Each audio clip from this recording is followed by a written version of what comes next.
Hi friends, welcome to my channel. This is Shivakoti SK Rao. ఈరోజు ఈ వీడియోలో అసలు ప్రైవేట్ ఉద్యోగం బెటరా, గవర్నమెంట్ ఉద్యోగం బెటరా, అసలు ఉద్యోగం అనేది ఎలా ఉంటుంది, అంటే ఉద్యోగం చేస్తున్న వాళ్ళకి ప్లస్ ఉద్యోగం చేయాలి అనే ఆలోచన ఉన్న వాళ్ళకి కూడా ఈ వీడియో అనేది చాలా ఇంపార్టెంట్ అండి. వీడియోని ఎక్కడా స్కిప్ చేయొద్దు. అదేవిధంగా ఈ వీడియోని లైక్ చేయండి. అదేవిధంగా మన ఛానల్ని సబ్స్క్రైబ్ కూడా చేసుకోండి. ఎందుకంటే చాలా మంచి మంచి వాల్యుబుల్ వీడియోస్ అనేవి మన ఛానల్ నుంచి మీకు దొరుకుతాయి కాబట్టి ఖచ్చితంగా మన ఛానల్ని సబ్స్క్రైబ్ చేసుకోవడం మాత్రం మర్చిపోవద్దు. అసలు ప్రైవేట్ ఉద్యోగం బెటరా, గవర్నమెంట్ ఉద్యోగం బెటరా అనే ఉద్దేశానికొస్తే, ప్రైవేట్ ఉద్యోగం గురించి మాట్లాడుకుందాం ఫస్ట్. ప్రైవేట్ ఉద్యోగంలో మనకి ఫ్రీడమ్ అనేది ఉంటదనమాట. ఆ ఫ్రీడమ్ ఎలా ఉంటుందంటే, మనకు నచ్చితే ఆ ఉద్యోగం చేయొచ్చు, లేకపోతే ఆ ఉద్యోగం నుంచి కంపెనీ మారొచ్చు. కంపెనీ మారొచ్చు. నీ ప్యాకేజ్ కూడా పెరుగుతది. నీ ఎక్స్‌పీరియన్స్ ఉంది కాబట్టి, నీ వర్క్ నాలెడ్జ్ కూడా పెరుగుతది వేరే ప్లేస్ మారటం వల్ల.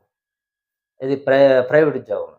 కానీ గవర్నమెంట్ ఉద్యోగంలో ఎలా ఉంటుందంటే, మనము నచ్చినా, నచ్చకపోయినా అదే జాబ్‌లో ఉండాలనమాట. ప్రైవేట్ జాబుల్లో గానీ, గవర్నమెంట్ జాబ్స్‌లో గానీ రాజకీయాలనేవి ఒక రేంజ్‌లో ఉంటాయనమాట. వర్క్ నాలెడ్జ్ కన్నా గూడా మనకు రాజకీయం చేయటం రాకపోతే ఏ ఉద్యోగంలో గూడా మనం నిలదొక్కుకోలేం. కానీ మై డియర్ ఫ్రెండ్స్, గవర్నమెంట్ ఉద్యోగం అనేది చిన్నప్పటి నుంచి కూడా ఇంట్లో వాళ్ళు గానీ, లేకపోతే సొసైటీలో ఉన్నవాళ్ళు గానీ, అరే గవర్నమెంట్ ఉద్యోగం అంటే చాలా వాల్యుబుల్ రా. గవర్నమెంట్ ఉద్యోగం కొట్టేవాడు నీ లైఫ్‌లో తిరుగుండదు. ఇక నువ్వు వెనక్కి కూడా తిరిగి చూడవసరం లేదనే మాటలు చెప్తారు. అయన్నీ గూడా నాకైతే అస్సలు నచ్చవు ఆ మాటలు. ఎందుకంటే వాడిని చెడగొట్టింది, వాడిని చిన్నప్పటి నుంచి ఆళ్ళు ఆ బీజం వేసింది, ఆ చిన్నప్పటి నుంచి ఆ పెరుగుతున్న సొసైటీ ప్లస్ ఆళ్ళ పేరెంట్స్ అన్నమాట. ఎప్పుడు గూడా గుర్తుపెట్టుకోండి. ప్రైవేట్ ఉద్యోగం, గవర్నమెంట్ ఉద్యోగం అనే మాటే చెప్తారు తప్ప అంటే ఒక మిడిల్ క్లాస్ పీపుల్స్‌కి మెయిన్‌గా నేను చెప్పేదేంటంటే మిడిల్ క్లాస్ పీపుల్స్‌కి ఫ్యామిలీస్‌లో వాడిని చిన్నప్పటి నుంచి ఒరేయ్! నువ్వు బాగా చదువుకోవాలిరా, నువ్వు మంచి ఉద్యోగం సంపాదించాలిరా, నీ లైఫ్‌లో నువ్వు బాగా ఎదగాలిరా అని చెప్తారు తప్ప, నువ్వు ఒక 100 మందికి ఉద్యోగం ఇచ్చే వ్యక్తిగా నువ్వు తయారవ్వాలిరా. మన ఫ్యామిలీలో ఎవడు లేడు అలా. కానీ నీ గురించి అందరం చెప్పుకోవాలి. ఆ విధంగా నువ్వు తయారవ్వాలిరా అని చెప్పేసి ఒక్క పేరెంట్ కూడా చెప్పడండి మిడిల్ క్లాస్ వాళ్ళకి. అల్టిమేట్‌గా జాబే చేస్తాడు. ప్రైవేట్ ఉద్యోగం, గవర్నమెంట్ ఉద్యోగం ఏదో ఒకటి ఉద్యోగమే చేస్తాడు. కానీ ఉద్యోగాలిచ్చే స్థాయికి మాత్రం ఎళ్ళలేకపోవడానికి ఒక సామాన్యుడు, అంటే ఒక మిడిల్ క్లాస్ పీపుల్ ఎళ్ళలేకపోవడానికి కారణమైతే మొట్టమొదటిగా ఇదేనండి. చిన్నప్పటి నుంచి కూడా వాళ్ళ పేరెంట్స్ వాడికి ఏసే బీజం ఏందంటే, "నువ్వు ఉద్యోగం సంపాదించరా, మంచి సాలరీ రావాలి" అనే మాట తప్ప, వాడిని ఉద్యోగాలిచ్చే వ్యక్తివి నువ్వు తయారవ్వాలని మాత్రం ఏ పేరెంట్ చెప్పరు. ఇది ఫస్ట్ బ్యాడ్ స్టెప్ అన్నమాట ఇది. మంచి స్టెప్ కాదిది. వాళ్ళలో టాలెంట్ ఏంటి వెతికి, వాడిని గనక వాడిని ఉపయోగపడే విధంగా నువ్వు గనక తీర్చిదిద్దగలిగితే, వాడు 100 మందికి కాదు 1000 మందికి ఉద్యోగాలు ఇప్పిస్తాడు. ఆ స్థాయి వరకు ఆడు ఎదుగుతాడు. అట్లాంటోడిని కన్నందుకు మీరు కూడా గర్వపడొచ్చు. అంతేగాని మన చిన్నప్పటి నుంచి గవర్నమెంట్ ఉద్యోగం అని చెప్పేసి అనడం వల్ల, నేను అంటున్నానని కాదు, ఇవాళ సిట్యుయేషన్స్ చూసుకోండి. గవర్నమెంట్ ఉద్యోగస్తుడు ఎవరైనా హ్యాపీగా ఉన్నాడా? అంటే నవ్వుతూ ఉంటే హ్యాపీగా ఉండటం కాదు. మనసులో ఉద్యోగానికి ఎళ్తున్నాను అనే హ్యాపీనెస్ లేదు. ఉద్యోగానికి ఎళ్తున్నాను ఇవాళ ఎలా ఉంటదో నా సిట్యుయేషను, నేనెన్ని ట్రబుల్స్ పడాలో అనేలాంటి సిట్యుయేషనే ఉంది గవర్నమెంట్ ఉద్యోగం చేసేవాళ్ళు.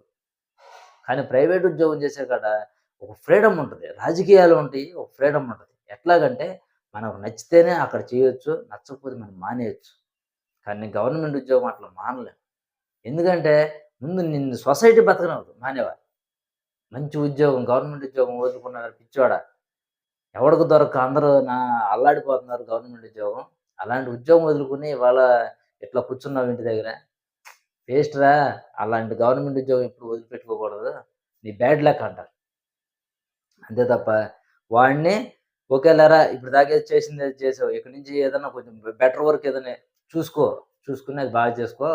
అట్లాంటి రాజకీయాల్లో లేని పని ఏదన్నా ఉంటే అది చూసుకోరా. నీ ఓన్‌గా నీ టాలెంట్ ఉంటే ఆ టాలెంట్‌కి తగ్గ పని ఏదో ఎతుక్కొని ఆ పని చేసుకోరని చెప్పి ఎవరు అనరు.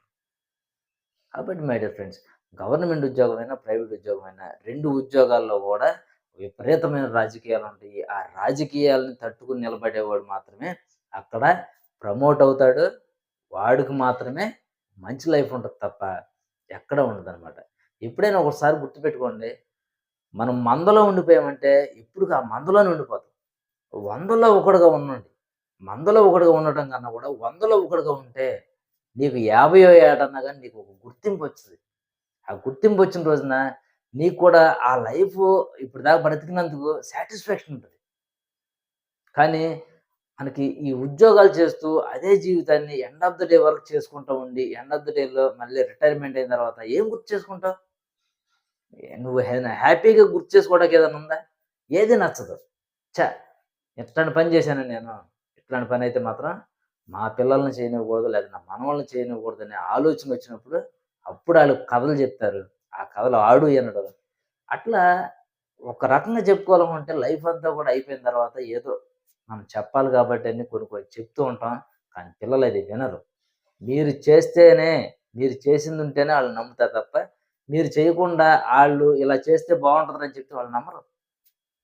కాబట్టి మై డియర్ ఫ్రెండ్స్, గవర్నమెంట్ ఉద్యోగమైనా, ప్రైవేట్ ఉద్యోగమైనా సరే 2 ఉద్యోగాల్లో గూడా రాజకీయాలుంటయి. ఆ తర్వాత విశ్వసనీయత అంత ఉండదు. కాబట్టి మై డియర్ ఫ్రెండ్స్, అది ఆలోచించుకోండి. అది ఆలోచించుకొని గవర్నమెంట్ ఉద్యోగస్తులైనా, ప్రైవేట్ ఉద్యోగస్తులైనా పనిచేయండి. Please like, share and subscribe.